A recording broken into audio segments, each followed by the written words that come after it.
നമസ്കാരം. മലയാളി വാർത്ത ഇൻസൈഡിലേക്ക് സ്വാഗതം. തമിഴ്നാട്ടിൽ വൻ പ്രതിഷേധം നടക്കുന്നു. തമിഴ്നാട്ടിലെ 3 ആളുകളെ ഇപ്പോൾ കർണാടക വനപാലകർ ഏറ്റുമുട്ടലിൽ കൊലപ്പെടുത്തിയിരിക്കുന്നു എന്നുള്ള റിപ്പോർട്ടുകളാണ് പുറത്തുവരുന്നത്. വനപാലകരുമായിട്ടുള്ള ഏറ്റുമുട്ടലിൽ ഈ കാട്ടിൽ വെച്ച് തന്നെയാണ് വന്യമൃഗങ്ങളെ വേട്ടയാടാൻ എത്തിയവരാണ് എന്ന് അവകാശപ്പെട്ടുകൊണ്ട് കർണാടക വനപാലകർ ഇപ്പോൾ കൊലപ്പെടുത്തിയിരിക്കുന്നത്. എന്നാൽ കൊല്ലപ്പെട്ടവരുടെ ബന്ധുക്കൾ ഈ ആരോപണം മുഴുവനായി നിഷേധിച്ച് പ്രതിഷേധവുമായി രംഗത്തെത്തിയിട്ടുണ്ട്. ചാമരാജനഗർ ജില്ലയിലെ ഹാനൂരിലാണ് ഈ സംഭവം നടക്കുന്നത്. രോഷാകുലരായ ഗ്രാമവാസികളും മരിച്ചവരുടെ ബന്ധുക്കളും സുഹൃത്തുക്കളും ചേർന്ന് കാവേരി വൈൽഡ് ലൈഫ് സാങ്ച്വറി ഓഫീസും അടിച്ചു തകർത്തിരിക്കുകയാണ്.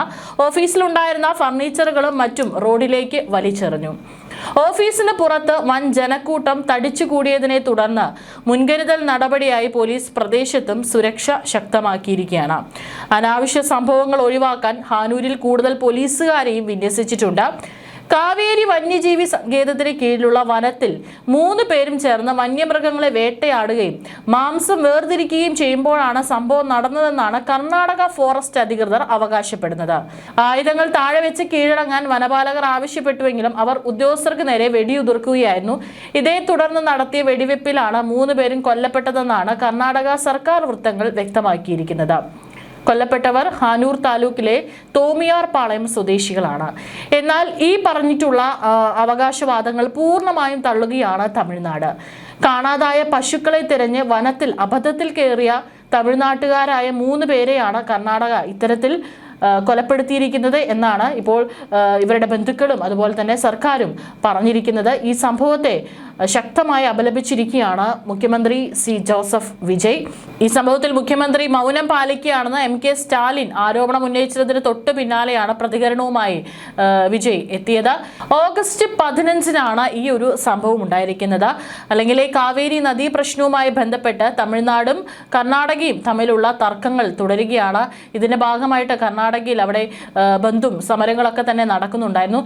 ഇതിനിടയിലാണ് ഈ ഒരു സംഭവം കൂടി ഉണ്ടായിരിക്കുന്നത്. ഇതും വളരെ ഞെട്ടലുണ്ടാക്കിയിരിക്കുകയാണ്. മാത്രമല്ല കർണാടകയ്ക്കെതിരെ തമിഴ്നാട് വലിയ രീതിയിൽ വിമർശനം ഉന്നയിക്കുന്ന ഒരു സാഹചര്യമാണ് നിലവിലുള്ളത്. ഓഗസ്റ്റ് 15 സ്വാതന്ത്ര്യ ദിനത്തിന്റെ അന്ന് പുലർച്ചെയായിരുന്നു സംഭവം നടന്നത്. ആന്റണി സ്വാമി, ജോൺ റോസ് പീറ്റർ, കുമാർ ഈ 3 തമിഴ് ഗ്രാമീണരാണ് ദാരുണമായി കൊല്ലപ്പെട്ടിരിക്കുന്നതെന്നാണ് തമിഴ്നാട് ആരോപിക്കുന്നത്. ഈ കൂട്ടക്കൊലയെ ശക്തമായി അപലപിച്ച മുഖ്യമന്ത്രി വിജയ് വിഷയത്തിൽ കർണാടക വനവകുപ്പ് നൽകിയ വിശദീകരണം പൂർണ്ണമായും അസ്വീകാര്യമാണെന്നും ഉന്നതതല അന്വേഷണം വേണമെന്നും ആവശ്യപ്പെട്ടിട്ടുണ്ട്. കർണാടക വനപാലകർ നടത്തിയ കൊലപാതകം നടുക്കുന്ന സംഭവമാണെന്നും സത്യസന്ധമായി ഉന്നതതല അന്വേഷണം നടത്തി കുറ്റക്കാരായ മുഴുവൻ ഉദ്യോഗസ്ഥരെയും നിയമത്തിന് മുന്നിൽ കൊണ്ടുവരണമെന്നും വിജയ് തന്റെ എക്സ് അക്കൗണ്ടിൽ ആവശ്യപ്പെട്ടിട്ടുണ്ട്. കൊല്ലപ്പെട്ടവരുടെ കുടുംബങ്ങൾക്ക് ആവശ്യമായ എല്ലാ സഹായങ്ങളും നഷ്ടപരിഹാരവും നൽകാൻ കർണാടക സർക്കാർ തയ്യാറാകണമെന്നും ഇത്തരം ക്രൂരമായ സംഭവങ്ങൾ ആവർത്തിക്കാതിരിക്കാൻ കർശന നടപടി വേണമെന്നും കൂട്ടിച്ചേർത്തിട്ടുണ്ട്. അതിനിടെ സംഭവത്തിൽ കർണാടക പോലീസ് 7 വനവകുപ്പ് ഉദ്യോഗസ്ഥർ െതിരെയും കേസെടുത്ത് FIR രജിസ്റ്റർ ചെയ്തിട്ടുണ്ട് എന്നാണ് റിപ്പോർട്ടുകൾ. കൊല്ലപ്പെട്ടവരുടെ കുടുംബാംഗങ്ങൾ നൽകിയ ഔദ്യോഗിക പരാതിയുടെ അടിസ്ഥാനത്തിലാണ് IG തലത്തിലുള്ള അന്വേഷണം, ഉദ്യോഗസ്ഥർക്കെതിരായ കേസും. എന്നാൽ കർണാടക നൽകുന്ന വിശദീകരണം 3 പേരും വേട്ടക്കാരായിരുന്നുവെന്നും ശനിയാഴ്ച അതായത് ഓഗസ്റ്റ് 15 രാവിലെ വന്യജീവികളെ വേട്ടയാടാൻ കാവേരി വന്യജീവി സങ്കേതത്തിൽ പ്രവേശിച്ചതായിട്ടാണ് പറയുന്നത്. എന്നിരുന്നാലും കുറ്റവാളികളാണെന്ന് ഉറപ്പിക്കുന്നതിന് മുൻപേ അവരെ അതേ സ്പോട്ടിൽ വെച്ച് ഇത്തരത്തിൽ കൊലപ്പെടുത്തിയ രീതിക്കെതിരെ വലിയ വിമർശനമാണ് ഉയരുന്നത്. അതായത് അവരെ പിടികൂടുക എന്നതിലുപരി അവരെ കൊലപ്പെടുത്തേണ്ട ഒരു സാഹചര്യം എന്തായിരുന്നു എന്നുള്ളതാണ് ഇപ്പോൾ വിമർശനം ഉന്നയിക്കുന്നത്. സംശയാസ്പദമായ രീതിയിലാണ് അവരെ ഇനി കണ്ടെത്തിയതെങ്കിൽ അവരെ അറസ്റ്റ് ചെയ്യുക, ചോദ്യം ചെയ്യുക, എന്നിട്ട് സത്യം തെളിയുകയാണെങ്കിൽ കൂടുതൽ നിയമ നടപടികളിലേക്ക് പോവുക, അതായിരുന്നല്ലോ ചെയ്യേണ്ടത്. അല്ലാതെ അവരെ അതേ സ്പോട്ടിൽ വെച്ച് എന്തിന് കൊലപ്പെടുത്തി എന്നുള്ളതിലുള്ള വിശദീകരണമാണ് ചോദിക്കുന്നത്. വേട്ടയാടാൻ വന്നതാണെങ്കിൽ തന്നെ അത്തരത്തിൽ എന്തെങ്കിലും ആയുധങ്ങൾ അവരുടെ കയ്യിൽ ഉണ്ടാകും എങ്കിൽ അതും ഒരു സ്ട്രോങ് എവിഡൻസ് ആണ്. പക്ഷേ അവിടെ അത്തരത്തിലൊന്നും ആ മരിച്ച 3 പേരുടെയും കൈകളിൽ ഉള്ളതായി ഇപ്പോൾ മാധ്യമങ്ങളൊന്നും തന്നെ റിപ്പോർട്ട് ചെയ്യപ്പെട്ടിട്ടില്ല. ഇപ്പോൾ ഇവരുമായി വെടിയുതിർത്തു, അതുകൊണ്ടാണ് തിരിച്ചും വനപാലകർക്ക് ഈ 3 പേരെ കൊല്ലേണ്ടി വന്നത് എന്നാണ് പറയുന്നത്. അങ്ങനെയാണെങ്കിൽ അവരുടെ കൈകളിൽ നിന്ന് പിടിച്ചെടുത്തിട്ടുള്ള ആയുധം എവിടെ? അല്ലെങ്കിൽ ഇത്തരത്തിൽ ഒരു മൃഗത്തെ കൊന്ന് മാംസം വേർതിരിക്കുന്നതിനിടയിലാണ് എന്ന് പറയുന്നത്. എങ്ങനെയാണെങ്കിൽ അതിന്റെ തെളിവുകൾ എവിടെ?